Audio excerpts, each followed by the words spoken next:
Hello guys, welcome back to DC teachers academy. आज इस video में हम बात करेंगे सितंबर 2016 के संस्कृत पेपर की पेडागोजी के बारे में। इससे पहले मैं पेडागोजी के 2 वीडियोस ऑलरेडी बना चुका हूं। तो चलिए स्टार्ट करते हैं। देखिए, इसकी जो पेडागोजी हमारी स्टार्ट होती है क्वेश्चन नंबर 7 से स्टार्ट हो रही है। तो चलिए पढ़ना स्टार्ट करते हैं। वीडियो अच्छे लग रहे हैं तो लाइक और सब्सक्राइब करते रहिएगा, जिससे कि मुझे मोटिवेशन मिलता है और वीडियोस बनाने के लिए। तो देखिए प्रश्न में क्या कह रहा है। आज का जो वीडियो है ना, इसमें हम नीचे आपके 4 ऑप्शन दिए हुए हैं और उसके नीचे एक्सप्लेनेशन दिया हुआ है। तो विद एक्सप्लेनेशन आपको मैं समझाऊंगा। तो यहाँ पे देखिए, तृतीय कक्षाया शिक्षका प्रत्येकम शब्दस्य शुद्धोच्चारणे ध्यानम ददाति एवं सा किम विकसितुम इच्छति। देखो, मैंने आपको क्या बताया है कि संस्कृत के पेपर में आपको अगर इसकी हिंदी निकालनी नहीं आ रही है तो आपको कुछ वर्ड की तो हिंदी पता होगी, जैसे तृतीय कक्षाया। तो इससे आपको पता लग रहा है कि ये तीसरी कक्षा की बात कर रही है। तृतीय कक्षाया शिक्षिका, शिक्षिका मतलब तीसरी कक्षा की शिक्षिका प्रत्येक शब्द से शुद्धोच्चारण, प्रत्येक शब्द के शुद्ध उच्चारण के लिए ध्यान देती है। एवं सा किम विकसितम इच्छति, तो वो किसके विकास की इच्छा करती है। अर्थबोधम, सशक्ति, अगला ऑप्शन देखिए शुद्धता या फिर धारा प्रवाहिता। तो अगर शुद्ध शब्दोच्चारणों के बारे में ध्यान दे रही है तो यहाँ पे साफ साफ आपको इंडिकेशन मिल भी रहा है कि यहाँ पर जो बात की जा रही है आपके शुद्ध उच्चारण की बात की जा रही है। ठीक है, शुद्ध उच्चारण। तो शुद्ध का मतलब क्या हुआ, एक्यूरेसी की यहाँ पर बात की जा रही है। चलिए आगे बढ़ते हैं। अगला प्रश्न देखिए, प्रतिपुष्टि, प्रतिपुष्टि अस्ति, प्रतिपुष्टि क्या है। तो मैंने इसका जब टैग वर्ड बताया था तो मैंने आपको बताया था कि फीडबैक जो होता है ना, फीडबैक अभ्यर्थियों यानी विद्यार्थियों के लिए तो होता ही है, साथ ही साथ ये शिक्षकों के लिए भी इम्पोर्टेंट होता है। इससे होता क्या है कि शिक्षक अपनी शिक्षण विधि का पता लगा लेते हैं कि वो बच्चों में प्रभावी है या नहीं है। तो उभय शिक्षक शिक्षकानाम कृते स्वस्व विकासाय, मतलब यह उभय मतलब दोनों, शिक्षक शिक्षार्थी, दोनों शिक्षक और शिक्षार्थी के लिए ये क्या होता है, स्व विकास के लिए आवश्यक होता है। तो ऑप्शन नंबर ए यहाँ पर राइट हो जाएगा। आगे हम बढ़ते हैं। आगे देखिए, प्रारंभिक स्तरे पठनम शिक्षयितुम अध्यस्तनेषु कस्य उपादेयता अधिका भवति। तो यहाँ पर किसकी बात की जा रही है, यहाँ पर ये बात कर रहे हैं कि जो प्रारंभिक स्तर पर पठनम मतलब पढ़ने के लिए और अध्ययन करने के लिए कौन सी जो विधि है वो सबसे अधिक प्रभावी होती है।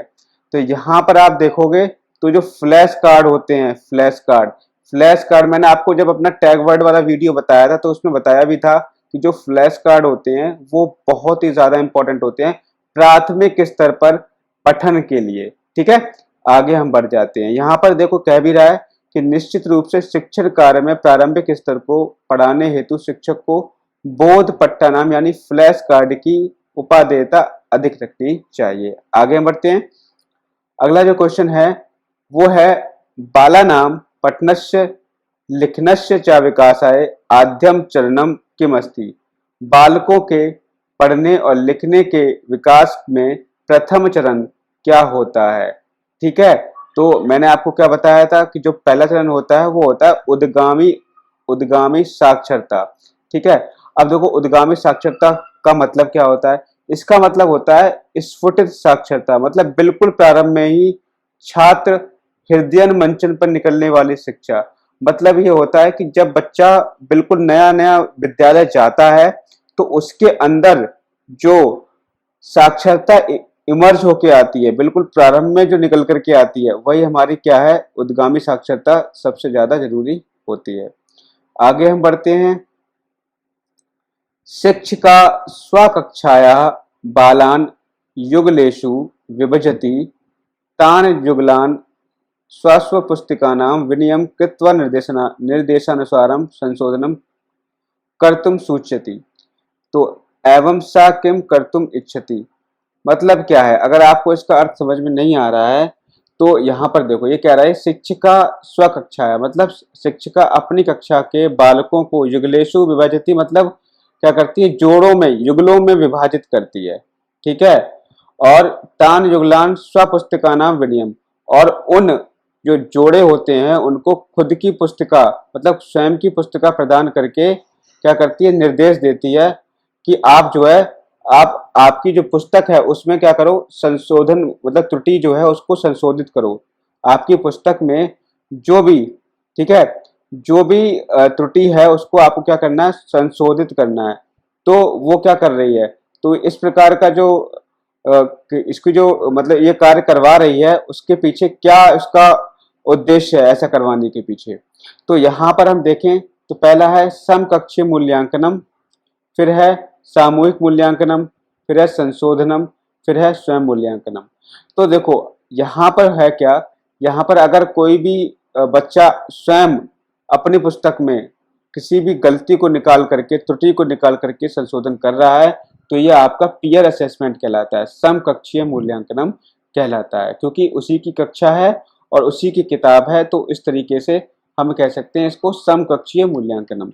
आगे हम बढ़ते हैं। अगला जो क्वेश्चन है वो है मूल्यांकन समय अधोलिखितेषु कस्मिन् विषय शिक्षकस्य ध्यानं स्यात्।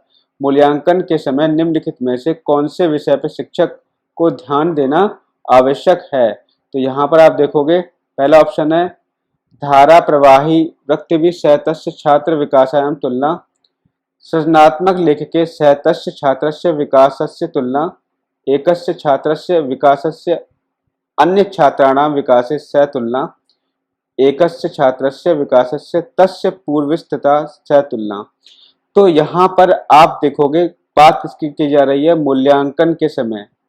ठीक है, मूल्यांकन के समय शिक्षकों को किस विषय पर ध्यान देना चाहिए।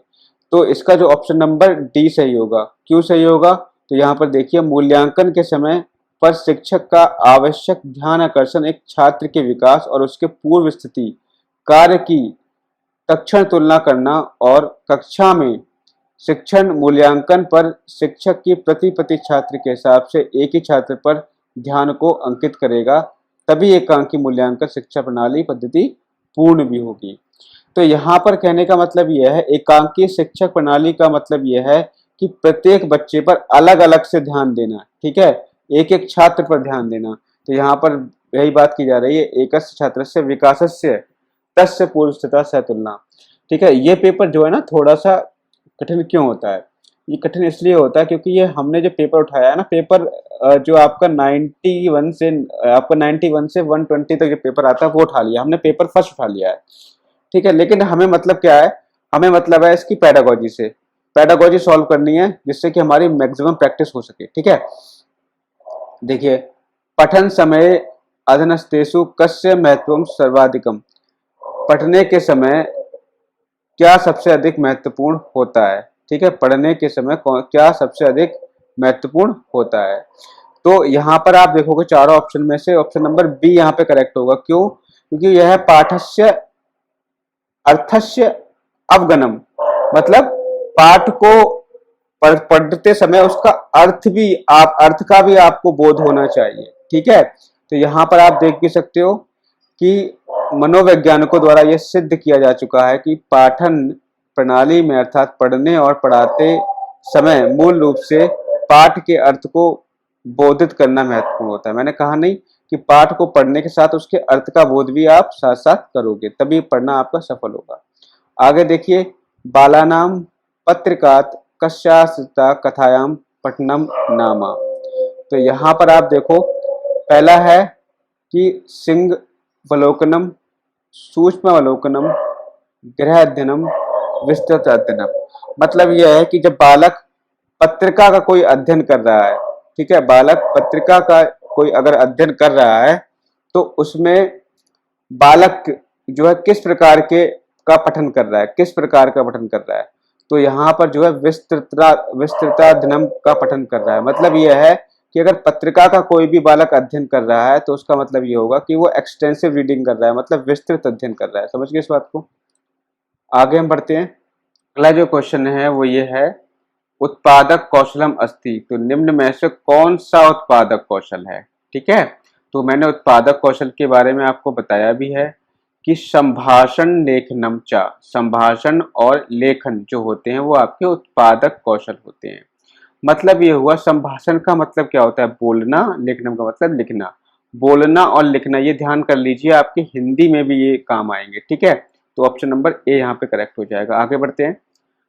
अगला जो क्वेश्चन है वो ये है, शिक्षिका केनापि शब्देन बिना छात्र से संप्रेषणम करोति।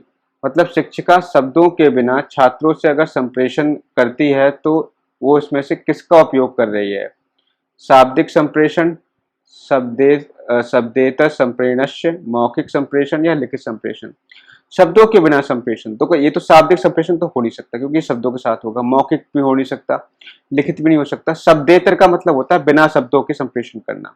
तो देखो यहाँ पे लिखा भी है, शब्देतर संप्रेषण का तात्पर्य शब्दों के अतिरिक्त संप्रेषण से है। तो ऑप्शन नंबर बी यहाँ पे सही हो जाएगा। आगे हम बढ़ते हैं। अगला जो प्रश्न है वो देखिए, प्रश्न आप पढ़ लेना, मैं प्रश्न को नहीं पढ़ रहा हूँ। ठीक है, प्रश्न आप खुद पढ़ लेना और मैं यहाँ पे आपको सीधा इसका अर्थ बताऊंगा। तो यहाँ पर यह है कि सिंहस्य विषय एकाम कथा पठित्वा। सिंह एक पाठ है, पाठ का नाम है सिंह। सिंह के बारे में शिक्षिका अपने छात्रों को पढ़ा रही है और छात्रों से कहती है कि आप ये मान लीजिए, अपने मन में ये मान लीजिए कि आप स्वयं जंगल के शेर हैं। तो इसको मान करके आप इस कथा को सुनो, मैं जो पढ़ा रही हूँ उसको सुनो कि आप जंगल में शेर हो, आप खुद को जंगल का शेर मान लो और फिर मैं जो पढ़ा रही हूँ आप उसको सुनो। तो ऐसा वो किसका विकास करने के लिए प्रयत्न कर रही है। तो बच्चा जब इमेजिनेशन करता है तो आपको पता है कि उसे हम कहते हैं सृजनात्मक चिंतन पक्ष। तो यहाँ पे ऑप्शन नंबर ए करेक्ट होगा। आगे बढ़ते हैं। अगला जो प्रश्न है वो ये है आपका, भाषा अधिगम मध्य का भेदा। मतलब यह है सीधे सीधे इसका, भाषा अधिगम और भाषा अधिग्रहण दोनों के बीच में क्या भेद है। ठीक है, आप प्रश्न आराम से पढ़ लेना, मैं आपको इसकी हिंदी बता दे रहा हूँ। लैंग्वेज लर्निंग एंड एक्विजिशन, मतलब भाषा अधिगम और भाषा अधिग्रहण दोनों के बीच में क्या भेद है। तो यहाँ पर आपको ऑप्शन नंबर ए दे रखा है, उभय अधिगम अधिग्रहणे साहजिके, उभय अधिगम अधिग्रहणे प्रयासजन्य, अधिगम प्रयासजन्य, अधिग्रहण साहजिकम। तो ऑप्शन नंबर यहाँ पे सी सही होगा, क्योंकि जो भाषा होती है, भाषा अधिगम प्रयास का जनक कहलाती है। भाषा जो होती है वो अधिगम प्रयास का जनक कहलाती है, तथा भाषा अधिग्रहण जो होती है सहजता स्वाभाविकता की जनक कहलाती है। अब देखो यहाँ पर इसका मतलब क्या हुआ, भाषा अधिगम। भाषा अधिगम का मतलब यह है कि भाषा का अधिगम कब होगा, जब आप प्रयास करोगे। ठीक है, लेकिन भाषा को अधिग्रहण करना तो आपको आपके स्वभाव में है, आपको ऑलरेडी प्राप्त हुआ है। आप जब पैदा हुए थे तो आपके अंदर भाषा को अधिग्रहण करने की जो प्रवृत्ति थी वो ऑलरेडी जन्म से आपको मिली है। तो भाषा अधिग्रहण करना वो एक सहजता स्वाभाविकता है और भाषा अधिगम जो है प्रयास का एक जनक कहलाती है। मतलब यह है कि भाषा का अधिगम आप कर रहे हो तो आपको उसका क्या करना पड़ेगा, प्रयास करना पड़ेगा भाषा को सीखने का। ठीक है, अगला जो प्रश्न है वो है, विद्यालय शिक्षणे प्रथम भाषा दिनम साथ। विद्यालय में शिक्षण के लिए प्रथम भाषा कौन सी होनी चाहिए, इसका मतलब ये है। तो यहाँ पे ऑप्शन देखोगे तो मातृभाषा आया, फिर है आपका हिंदी भाषा आया, राजकीय भाषा आया और सह राजकीय भाषा आया। तो यहाँ पर मातृभाषा उसकी होनी चाहिए प्रथम भाषा। ठीक है, क्योंकि बच्चा जो होता है ना, बच्चा अपनी मातृभाषा में ही पलता बढ़ता है। ठीक है, तो इससे उसकी समझ मातृभाषा में अधिक होती है, बच्चा मातृभाषा में अधिक समझेगा। ठीक है, तो ये हो गई आज की पेडागोजी। आई होप कि ये वीडियो आपको अच्छा लगा होगा। दूसरी चीज यह है कि आप ये मत समझो कि संस्कृत पढ़ना और इसमें आपको पढ़नी आनी चाहिए, पढ़नी और अर्थ निकालना इसका आना ही चाहिए, ऐसा जरूरी नहीं है। आप अगर थोड़ा सा भी अर्थ निकाल लेते हो ना तो आप ऑप्शन को एलिमिनेट कर सकते हो। ठीक है, इतनी बात समझ गए होगे आप। तो आई होप कि वीडियो आपको अच्छा लगा होगा। मिलेंगे नेक्स्ट वीडियो में एक नए टॉपिक के साथ। Thank you, have a nice day.